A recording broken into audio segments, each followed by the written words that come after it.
berfin berfin berfin leyla tu delali. یک سترانک ما هبو چند روز بری هاتم قد خکرین لسر تکوشین آزادی جنی هاتم نیوسانتن از بندک بچوک جوی بخوینم پاشم به هفر سترانک دم بخوین جواره هل برینم مزاینم دیرو گد خواهد حوینم. Mezopotamya Kültür Merkezi adına bugün HDP grubumuza ve her zamanki desteğine çok teşekkür ediyoruz ve bu TÜGVA ile ilgili olarak kamuoyuna sızan belgeler, dönen dolapların, yürütülen gayrimeşru işlerin geldiği boyutları bir kez daha gözler önüne sermektedir. Türkiye Gençlik Vakfı adlı kuruluş neler yapıyor? İktidarın kontrolündeki bu teşkilat 2013'te kurulmuş ve vergi muafiyetine de tabi tutulmuş, 81 ilde örgütlenmiş, hemen her yönetim kademesinde kamu kurumlarında görevli bürokratların bulunduğu bir vakıf bu. Adı vakıf. Peki ne yapıyor bu vakıf? Ne tür faaliyetler yürütüyor? Kamuoyuna yansıyan belgelerden sıralayacaklarım bile yeterince fikir veriyor. Kamu mallarına çökme, kamu kuruluşlarına torpille yandaşları yerleştirme, kamudaki kanun hükmünde kararnamelerle ihraç edilenlerin yerini yandaşlarla doldurma. Sadece yurtlara alımlarda değil, önemli kurumlara işe alımlarda, emniyet, polis, hakim, savcı alımlarında da referans olma. Partizan kadroları yargıya yerleştirme. Hatta yarışma programlarına dahi kendi yandaşlarını gönderme. Yine kanun hükmünde kararnamelerle kapatılan vakıfların neredeyse tüm taşınmazlarına, birçok kamu kurumunun da varlıklarına el koyma. Öğrenci yurtlarını kendi aralarında paylaşma ve öğrencileri de bu yurtlara mahkum etme. Evet, işte faaliyetleri bunlar. Bu vakıf aracılığıyla devleti ve kamuyu adeta kendi arka bahçelerine çevirmişler değerli arkadaşlar. Bu ilk örnek değil, muhtemelen başka örnekler de, muhtemelen değil kesin olarak belgelerle başka örnekler de çıkacaktır karşımıza. TÜGVA'nın eski yöneticilerinin ve çalışanlarının da ortaya çıkan bu belgelerin doğruluğunu kabul etmesi, TÜGVA Başkanı'nın da önce kumpas deyip sonra da içeriden alınan, sızdırılan bilgiler bunlar diyerek itirafta bulunması, bu talanları, bu yolsuzlukları, bu liyakatsız alımları hiçbir şüpheye yer bırakmayacak şekilde doğrulamaktadır. İşte çürüme dediğimiz budur değerli arkadaşlar. Bu iktidar bataklığa, çürüme bataklığına batmıştır. Bu düzen kokuşmuştur. Her tarafından pis kokular yayılmaktadır. Ve toplumu da bu çürümeye mahkum etmek için yalan düzenini tam hız işletmeye devam ediyorlar. Ama nafile tutmuyor, tutmayacak. Karşılarında direnenler var, karşılarında hakikat arayıcıları var, karşılarında hak mücadelesinin yılmaz savunucuları var, karşılarında sizler varsınız, karşılarında yoldaşlarımız var. Üstelik hep kul hakkından söz edenler bunlar. Kul hakkına girdikleri yetmiyormuş gibi yerleştirdikleri ve bu vasıfsız ve yandaş elemanlarıyla kamu kurumlarındaki ve yargıdaki işleyişte de birçok başka büyük soruna, krize yol açıyorlar. Hayatının baharındaki Merve Çavdar KPSS'yi kazandığı halde atanmadı. Bu nedenle intihar etti ve bunun gibi yüzlerce gencimiz var. İşte ne yazık ki TÜGVA bütün bunların da içinde yer almaktadır. O yandaşları oraya yerleştirdikleri için hak edenler, başarıyla, emekleriyle bir yere gelenler iş bulamıyorlar. Umutsuzluğa, karamsarlığa kapılıyorlar ve en değerli varlığı yani hayatı bile bırakabilecek noktaya geliyorlar. Buna dur diyeceğiz. Buna hiç kimsenin hakkı olmadığını bu ülkede bizler her seferinde ısrarla, inatla ortaya koyacağız. Hak mücadelesini, adalet mücadelesini işte bu nedenle her türlü bedeli göze alarak yapıyoruz. Halk için, hak için, adalet için yapıyoruz bütün bunları. Bakın yargıdaki çürümenin bir ayağı da tam burada işte. Yandaşlarını yargıya yerleştiriyorlar. Sonra da bu yargıdaki savcılarla kumpas davaları açtırıyorlar. Yargıçlarla mahkumiyetler verdiriyorlar. O nedenle diyoruz bütün bu davalar hepsi siyasidir. Hepsi kumpastır. Zaten tutturamıyorlar. Ne delil ortaya koyabiliyorlar ne de kendi gerekçelerini haklı çıkarabilecek bir tek doğru dürüst kelime, cümle yazabiliyorlar. O nedenle biz bütün bu kumpas davalarının, bütün bu siyasi oyunların, bütün bu mahkumiyetlerin ve tutuklamaların son bulacağı bir yeni başlangıcı mutlaka başarmak zorundayız. Başaracağız da sevgili arkadaşlarım. Bundan da hiç kimsenin şüphesi olmasın. İktidar kamu kurumlarını, halkın kaynaklarını ve tüm imkanlarını kontrollerindeki vakıflar, cemaatler ve Sadat gibi paramiliter organizasyonlar ile beşli çete gibi ihaleci, rantçı, cenah arasında pay etmektedir. Halkın sofrasına kuru ekmek bile kalmıyor. Bundan işte, bundan. Halkı çöplüklerde atık sebze meyve, çürümüş ekmek aramaya mecbur eden bu soygun, bu talan düzenidir. Bunu mutlaka görmeliyiz ve bunun değişmesi konusunda kararlılığımızı asla bir an bile bırakmamalıyız. Bu rant ve talan yapısına dair iddiaların peşini bırakmayacağımızı söyledik. Her alanda, mecliste, yargıda, kamuoyunda bunun peşine düşeceğiz. Asla bunun peşini bırakmayacağız. Haksızlığın ve yalanın ortaya çıkması için elimizden geleni her alanda yapacağız. Adalet için, hakikat için mücadelemizi her alanda sürdüreceğiz. Bu aynı zamanda ekmek mücadelesidir. Bu aynı zamanda alın teri mücadelesidir. Bu aynı zamanda yoksulların onurlu bir hayat sürmesi için yürütülen mücadeledir. Bu mücadele başarıya ulaşacaktır. Tekrar söylüyorum, şüphemiz olmasın, şüpheniz olmasın değerli arkadaşlarım. Çünkü hiçbir ülke bu kadar kirlenmeyi, bu kadar çürümeyi kaldıramaz. Ve hiçbir toplum bu kadar kokuşmuşluğu hak etmez. O nedenle bizler yeni başlangıç, adil bir gelecek, demokratik bir düzen ve barış içinde eşit ortak yaşamı kuracağız. Hiç yolu yok, mutlaka kuracağız arkadaşlar.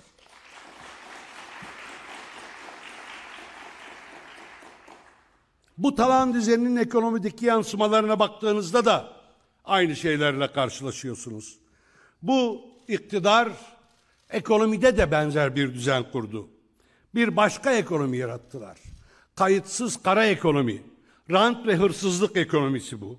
Bir yanda gece yarısı kararnameleriyle, iş bilmezlikle, zamlarla, savaş politikalarıyla, yandaşa sipariş ihalelerle, ısrafla çökertilen kamu kaynakları, halkın ekmeği var. Diğer taraftaysa talanla, soygunla, yolsuzlukla, haksız zenginleşmeyle oluşturulan bir saray ve sömürü düzeni var. Bu iktidarın zenginleri arttıkça bu ülkenin yoksulları ve bu ülkede yoksulluk büyümektedir. İktidarın yandaşları arttıkça bu ülkede işsizlik artmaktadır. İktidar ekonomiyi talan ettikçe halkın sofrası boşalmaktadır. Bildiğiniz gibi gece yarısı iktidar yine bir kararname yayınlıyor. Merkez Bankası'ndan 3 kişiyi görevden alıyor. Sanki Merkez Bankası değil mübarek, hani vardiyalı gece çalışanları gibi sürekli yeni bir kararname ve sürekli yeni görevlendirmeler. Oysa düzenin kendisi bozuk. öyle müdahalelerle, gece yarısı kararnamelerle başkan yardımcısı değiştirmekle siz bu gidişatı durduramazsınız. Daha doğrusu ancak daha fazla çöküşe yol açarsınız. Değişmesi gereken bu iktidarın politikaları ve bu iktidarın politikalarının temelindeki bu kirli, bu kara, bu sömürgen düzendir. İşte o nedenle iktidarı da beslendiği bu kara ve kirli düzeni de değiştirmek halk için siyaset yapanların, yani bizlerin görevidir, sorumluluğudur.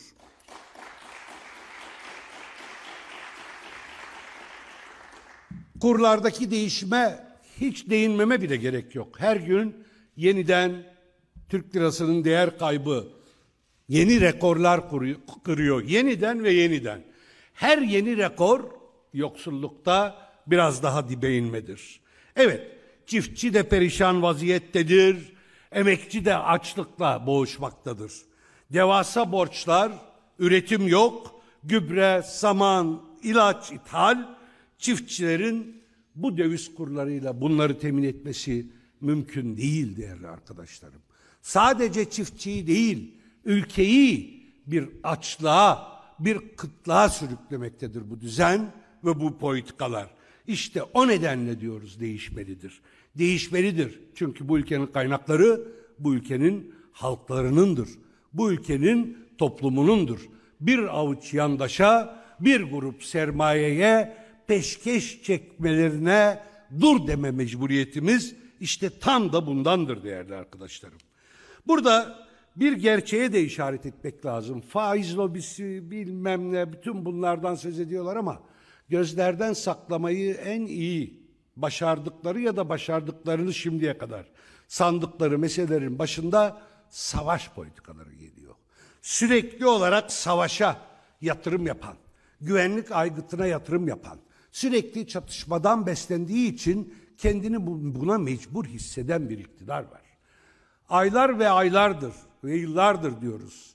Bu iktidar yeni düzenini, bu ittifaklarını savaş politikaları üzerine kurmuştur.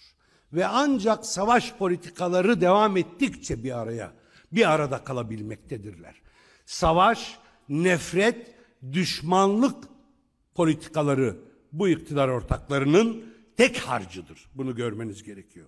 Savaş politikalarının temelinde Kürt düşmanlığı yatmaktadır. Savaş tamtamları çalıyorlar. Suriye'ye askeri operasyon hazırlıklarını tartıştırıyorlar. Neden? Neden? Tek nedeni var değerli kardeşlerim. Evet, Kürt anasını görmesin yeter ki. Türkiye batsın ama Kürtler de gün yüzü görmesin. İşte Kürt düşmanlığının bu iktidarı ve bu politikalarla bu ülkeyi getirdiği yer gözlerimizin önünde. Bakın çatışmasızlığın olduğu dönemde 2013-15 arası yıllarda bütçede güvenliğe ayrılan, savunmaya ayrılan miktarla bugün ayrılan miktar arasında uçurumlar var. O gün 50 milyara yakın bir güvenlik bütçesi, bugün 250 milyar civarında bir güvenlik bütçesi. Tek başına bu bile iktidarı ayakta tutan, iktidarın tutunduğu dalın ne olduğunu göstermektedir. O halde bu iktidara karşı samimi, gerçek, demokratik mücadele savaş politikalarına karşı çıkmaktan geçer.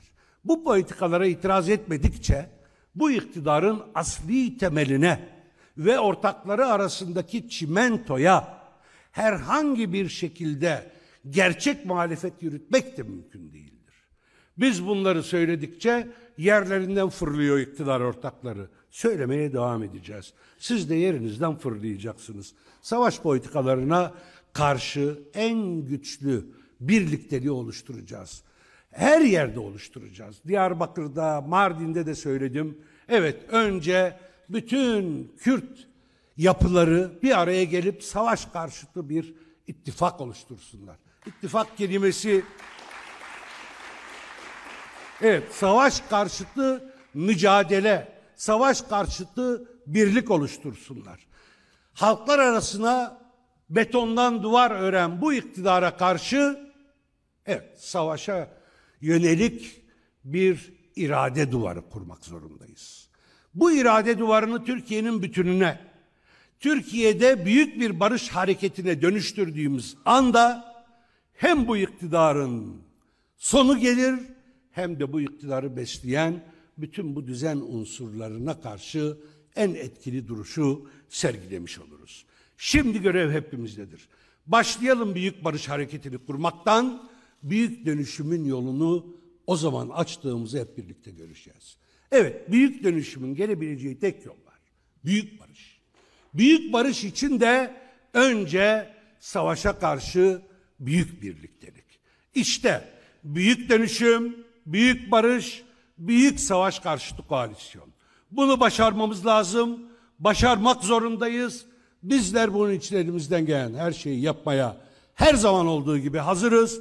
Bundan sonra da hazır olacağız ve her alanda bu dediğimiz hedeflere ulaşmak için çalışmalarımızı terimizin son noktasına, nefesimizin son anına kadar sürdüreceğiz.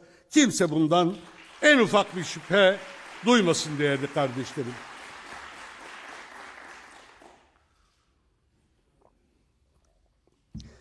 Evet, şimdi bütçe önümüze geliyor. Bütçe buluşmaları gerçekleştiriyoruz. Bunun için Türkiye'nin her bölgesinde çalışmalar yürütüyoruz. Arkadaşlarımız güzel programlar hazırladılar. Biz halkın bütçesini oluşturmak için halkla birlikte çalışma yapıyoruz. Halka soruyoruz.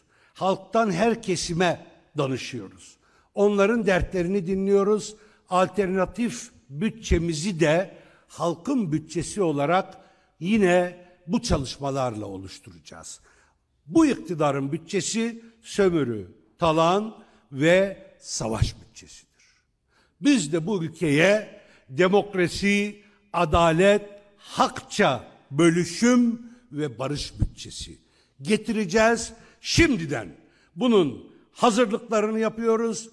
İnşallah yakın zamanda bu ülkenin yönetimine ortak olduğumuzda bunları yine halkın desteğiyle ve halkın gücüyle hayata geçireceğiz. Savaş bütçesini yırtıp atacağız, barışın bütçesini getireceğiz. Halkın ekmeğine aşına göz koyanları dur diyeceğiz. Evet, Nusaybin'de, Mardin'de ve sınır boyunda uzanan o geniş mayınlı tarlalardan mayınları sökeceğiz. O toprakları 10 yıllardır kimyasal değmemiş, dünyanın organik tarıma en elverişli topraklarına mayın değil tohum ekeceğiz. O topraklara, Mezopotamya topraklarına kan değil su akacak.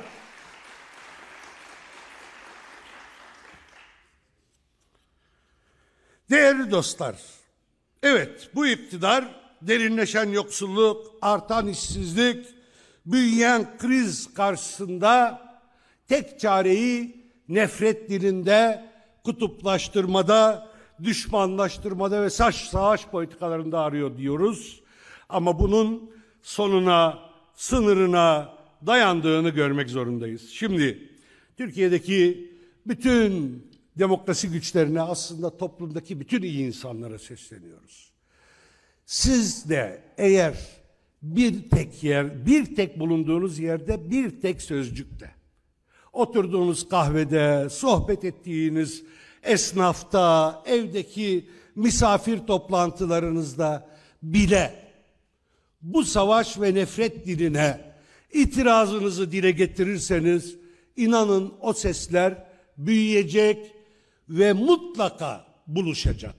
O sesler buluştukça öyle büyük bir güç doğacak ki hiçbir nefret aygıtı, hiçbir savaş mekanizması bunun karşısında durmayacaktır. Biz inanıyoruz. Türkiye halkları ve Türkiye toplumu savaş istemiyor. Barışmak istiyor. Onurlu bir barış içinde eşit geleceği ortak temellerde, demokratik zeminde kurmak istiyor. HDP bunun güvencesidir.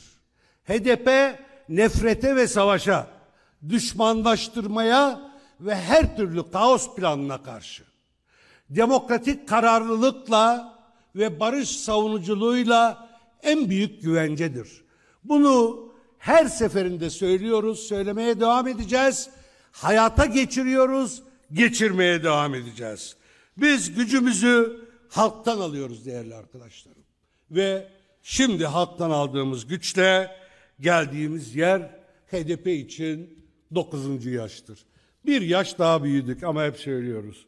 Biz yaş olarak değil, güç olarak büyüyoruz. Biz bu ülkede barış için, demokrasi için, adalet için mücadele ede büyüyoruz.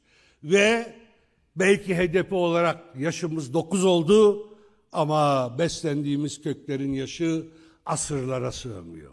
Biz bütün hak mücadelelerinin, bütün onur mücadelelerinin, özgürlük ve eşitlik mücadelelerinin mirasçısıyız. Bu mirasa layık olmak, bu mirasın hakkını vermek de boynumuzun borcudur, vicdanımızın görevidir. Bunu da yapacağız ve başaracağız. Sırf bu nedenle zaten iktidarın hedefindeyiz. Çünkü hem bu iktidarın beslendiği düzenin temellerini en açık şekilde gözler önüne seren ve bunu değiştirme programına, iradesine, inancına sahip olan HDP var karşılarında. İşte buna katlanamıyorlar, buna dayanamıyorlar. O kadar çok öfkeleniyorlar ki üzerimize yargıyı, polisi salıyorlar. Her türlü tehditle, her türlü baskı politikasıyla bizi yıldırabileceklerini sanıyorlar ama nafile. İşte Kobani Kumpas davası. Bugün de duruşmalar var. Oysa bu kumpas davalarının nereden kaynaklandığını bütün ülke biliyor. Bilmeyenler öğrenecek. Belki öğrenmesi engellenenler var. Onlara da biz bu ısrarlı hakikat mücadelesiyle gerçeği anlatacağız. Peki bu ülkede yolsuzluk yapanlar niye yargılanmıyor? Çeteler almış başını gidiyor. Her türlü kirli ekonomi, her türlü kara para bu ülkede normal iş haline gelmiş. Her türlü yolsuzluk normal ama onlara karşı yargı harekete geçmiyor. Kime karşı harekete geçiyor? Bu düzeni, bu yolsuzlukları, bütün bu çürümeyi ortaya çıkaran, buna karşı ısrarla mücadele eden ve bu düzeni değiştirebilecek güce, inanca, kaynaklara, birikime sahip olan HDP'ye saldırıyor. Oysa HDP'yi yargılamaya çalışmanın ne kadar nafile olduğunu da yine Kobani Kumpas davasında gösteriyor arkadaşlarımız. Biz orada bu iktidarı da, bu iktidarın kendi savcıları eliyle açtığı yarattığı kumpasları da, hakimlere verdiği talimatları da boşa çıkaracağız.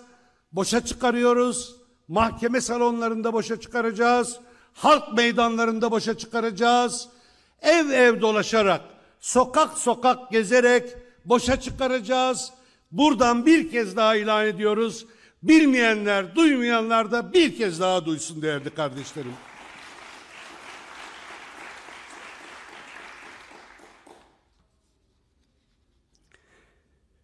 Ne yaparlarsa yapsınlar, hangi kumpası kurarlarsa kursunlar, HDP durmayacaktır ve durdurulamayacaktır. Yoluma kararlılıkla devam edecektir. Bütün bunlara inat, büyümeye ve güçlenmeye devam ediyor HDP. Bütün bunlara inat, milyonların iradesi olmaya yürüyor HDP. Bütün bunlara inat, Türkiye siyasetine yön vermeye, ufuk vermeye devam ediyor ve edecek HDP. Bütün bunlara inat, gerçek halk alternatifi, halkın gerçek alternatifi olmaya devam edecek HDP. Tüm engellere rağmen HDP sesini de, sözünü de, yolunu da, mücadelesini de büyütüyor, büyütmeye devam edecek sevgili kardeşlerim. Şimdi hep birlikte geleceği inşa etmek için kolları sıvadık, sorumluluk aldık. Bu sorumluluğun neler gerektirdiğinin farkındayız. Bütün baskılara, dayatmalara, zorbalığa rağmen o ortak eşit geleceği ve demokratik yaşamı, büyük barışı getireceğiz. Bunu söylüyoruz, söyleyeceğiz. Öyle bir ufka vardı ki kardeşlerim, benim sözlerim anlatmaya yetmez. Sevgili büyük şairimiz, ozanımız Ahmet Arif'ten dize okuyayım. Bazen soruluyor bana, hocayken ya da akademideyken yazarken şiirler kullanırdınız. Ama bazı arkadaşlarım da hani siyasette, konuşmalarda şiirleri fazla kullanmamın pek de iyi olmadığı gibi telkinlerde bulundular. Onlar kendilerini biliyorlar. Benim çok sevgili dostlarım. Yine de yeri geldiğinde mutlaka şiirin sesini dinleyeceğiz. Sözümüzün yeteceği yer var, yetmeyeceği yer var. Ben sözümün sınırını, haddimi bilirim. En güzel sözü eğer şairler söylemişse işte onlardan alırız. Ahmet Arif'in dediği gibi biz şimdi öyle bir ufka vardık ki sevgili dostlarım. Öyle bir ufka vardık ki yalnız değiliz sevgilim. Gerçi gece uzun, gerçi gece karanlık ama bütün korkulardan uzak bir sevdadır böylesine yaşamak. İşte bizimki böyle bir sevdadır. Bütün korkulardan uzak bir yaşamdır bizimkisi.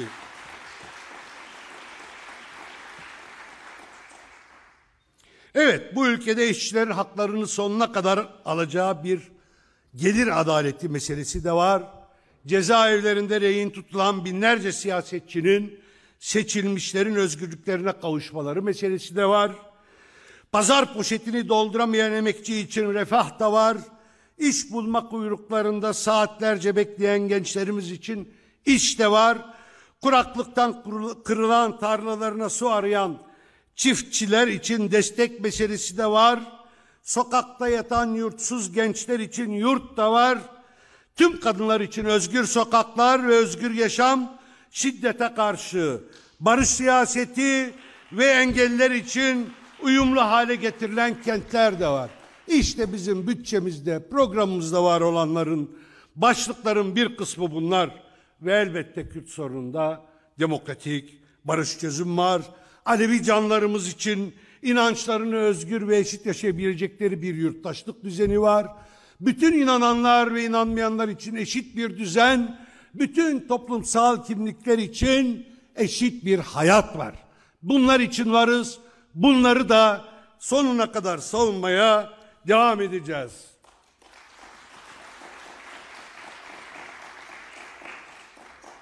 Bize soruyorlar, peki nasıl yapacaksınız bütün bunları? Nereden alıyorsunuz gücünüzü? Vallahi çok açık söyleyelim, gücümüzü halkımızdan ve haklılığımızdan alıyoruz arkadaşlar. HDP günü geldiğinde bu ülkenin yönetiminde en güçlü şekilde yerini alacak ve o günler uzak değildir. Biz bunları söylediğimizde yok efendim şunun da pazarlık mı niyeti var falan, geçin bunları, o bizim işimiz değil. Biz toplumsal diyalog ve müzakereyi esas almışız.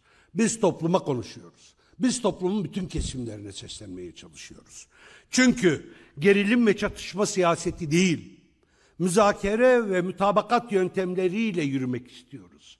Ve bize en uzak, belki bizden hiç hoşlanmayan, hatta nefret eden toplum kesimleri varsa onlarla da temas için elimizden gelen her şeyi yapacağız. Onlarla da konuşmak için elimizdeki bütün imkanları seferber edeceğiz. Türkiye toplumunun bütün kesimleriyle müzakere, diyalog bizim yöntemimizdir. Kin, nefret, çatışma, gerilim değil. Müzakere ve diyalog, mutabakat ve uzlaşmayla bu ülkenin temel sorunlarını çözmek için yolumuzda yürüyoruz. O nedenle yolumuz büyüyor. O nedenle kervanımız büyüyerek yola devam ediyor. Biz müzakereyi siyasi pazarlık olarak değil, toplumsal temas ve kapsamlı diyalog olarak anlıyoruz. Bütün toplum kesimleriyle köprüler inşa etmek istiyoruz. Toplumun bütün kesimlerinin birbirlerine ulaşabilecekleri kanallar kurmak istiyoruz.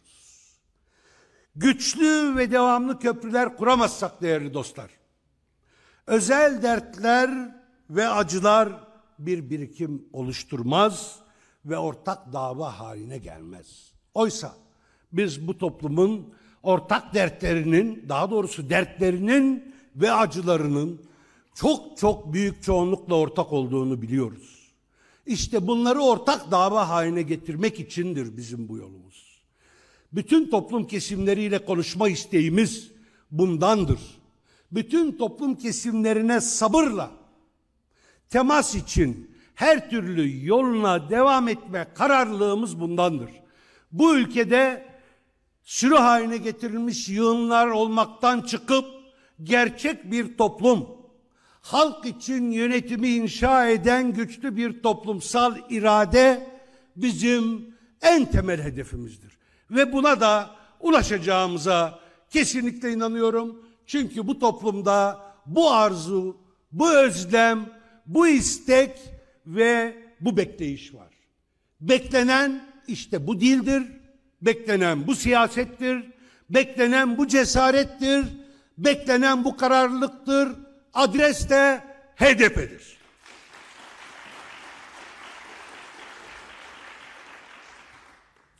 Sevgili kardeşlerim, talağın soygun ve sömürü sistemini, savaş ve çatışma politikalarını, kin ve nefret zihniyetini, yalan, riya ve haram düzenini mutlaka değiştireceğiz. Gücümüzü ve inancımızı haklarımızın bize ve partimize açtığı gönülden ve uzattığı elden alıyoruz. Ne ikbal hesabı, ne mevki makam hırsı. Halkla beraber, halk için. İşte yolumuzu aydınlatan ışık budur, başka hiçbir şey değildir kardeşlerim. Evet, konuşmamı tamamlamadan önce bir konuya daha burada sizlerin ve kamuoyunun dikkatini çekmek istiyorum. Mezopotamya Kültür Merkezi, Mezopotamya'nın, Anadolu'nun, bu coğrafyadaki bütün toplulukların seslerini ve renklerini sanatın her alanında canlandırmak, yaşatmak ve büyütmek için kurulmuş ve büyük emeklerle çalışmalar yürütmüş bir kuruluştur. 100 akımızdır. Mezopotamya Kültür Merkezi ile her zaman gurur duyduk, yine gurur duyuyoruz. Mezopotamya Kültür Merkezi tam 30 yıl önce 1991'de kurulmuştu ve kurucuları arasında da A.P. Musa vardı ki o bunun ne anlama geldiğini çok iyi biliyordu, böyle bir kuruluşun neye gerekli olduğunu, neden kurulması gerektiğini biliyordu. Sonra baskılar, engellemeler, bütün bunlar devam etti ama Mezopotamya Kültür Merkezi iradesinden, inancından, hedeflerinden sapmadı. En son 30. kuruluş yıl dönümü kutlamak için Bostancı Kültür Merkezi'nde bir etkinlik hazırlıkları yapıldı. Haftalarca çalıştılar arkadaşlarımız. Ama etkinliğin yapılacağı günün sabahı daha önce valilik izin vermişken Kadıköy Kaymakamlığı bu etkinliği yasakladı. Sanki yasaklayınca sıtranlar susacak, kilamlar bitecekmiş gibi, türküler duracakmış gibi. Yok arkadaşlar, hiçbir yasak türkülerin, kilamların, sıtranların sesini kısamaz. Mezopotamya Kültür Merkezi'nden dostlarımız aramızda, işte orada kısıyorlarsa seslerini, meclis kürsüsü onlarındır. Buyurun kardeşlerim.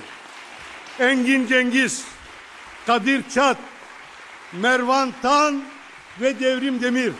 Kürsü sizin, mikrofon sizin.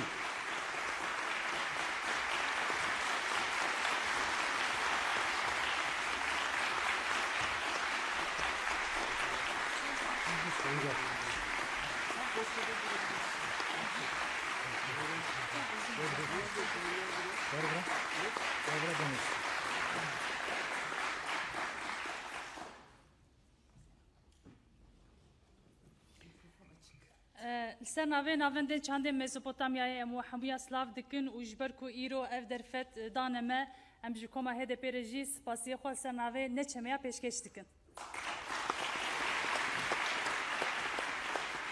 û em dibêjin rêwîtiya me ya hunerê ya hunera azad ya hunermendiya serbixwe bütün şart ve mercide, bütün kadakayam, bütün avayendin kesinlikle relme bugün kesinlikle revitiya ama kadakha bugün o biseknene ama revitiya khoya hüneri revitiya khoya hüner azat berdevam bugün.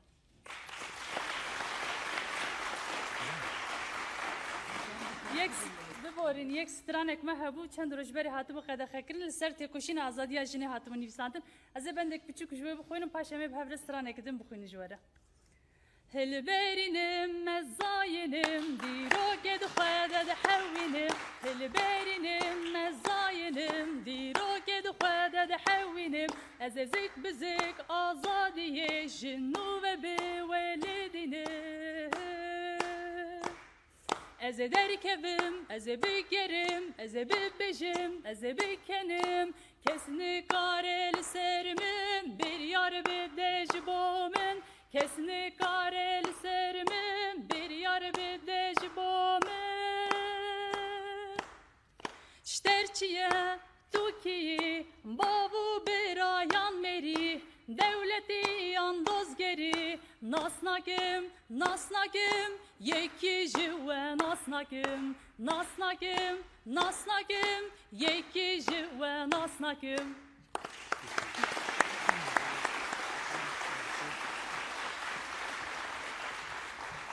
Çok teşekkürler arkadaşlar. Arkadaşım da dediği gibi çok uzatmayacağız. Zaten öyle bir zamanımız da yok. Bizler de Mezopotamya Kültür Merkezi adına bugün HDP grubumuza ve her zamanki desteğine çok teşekkür ediyoruz ve bu imkanı, bu kürsüyü bizimle paylaştığı için çok teşekkür ediyoruz. Her zaman yanımızdadırlar. Bize her zaman sonsuz teşekkürlerimizi sizlere sunuyoruz. Çok teşekkürler.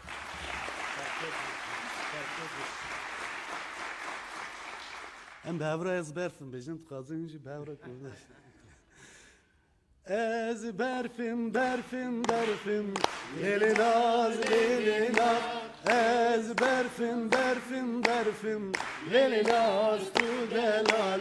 Ez berfaş yakireşim, lelinaz, lelinaz. Çiya, çiya dımeşim, lelinaz tu delal. Dosta levki keleşim, lelinar, lelinar. Dosta levki keleşim, lelinaz tu delali. Ezber façaki sorum, lelinar, lelinar. Çiya, çiya dıborum, lelinaz tu delali. Dosta levki çık sorum, lelinar, lelinar. Dosta levki çık sorum, lelinaz tu delali. Çok teşekkür ediyoruz.